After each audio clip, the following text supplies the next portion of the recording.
ছাত্র জনতার আন্দোলনের মুখে পদত্যাগ করে ভারতে পালিয়ে যাওয়া সাবেক প্রধানমন্ত্রী শেখ হাসিনার অবস্থান নিয়ে ধোঁয়াশা তৈরি হয়েছে। এ বিষয়ে ভারত ও সংযুক্ত আরব আমিরাতের সরকারও কোনো তথ্য নিশ্চিত করেনি। ফলে শেখ হাসিনা কোথায় আছেন সে বিষয়ে সরকার নিশ্চিত নয়। মঙ্গলবার দুপুরে পররাষ্ট্র মন্ত্রণালয়ে সাংবাদিকদের প্রশ্নের জবাবে পররাষ্ট্র উপদেষ্টা তৌহিদ হোসেন একথা বলেন।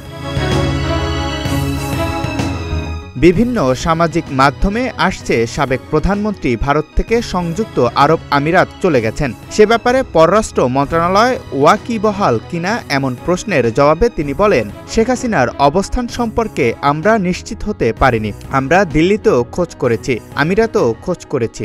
কনফার্মেশন অফিসিয়ালি কেউ দিতে পারেননি। তবে আপনারা যেমনটি দেখেছেন আমরাও দেখেছি উনি আজমানে সম্ভবত গেছেন, কিন্তু সেটা রিকনফার্মের চেষ্টা করেও আমরা সফল হইনি।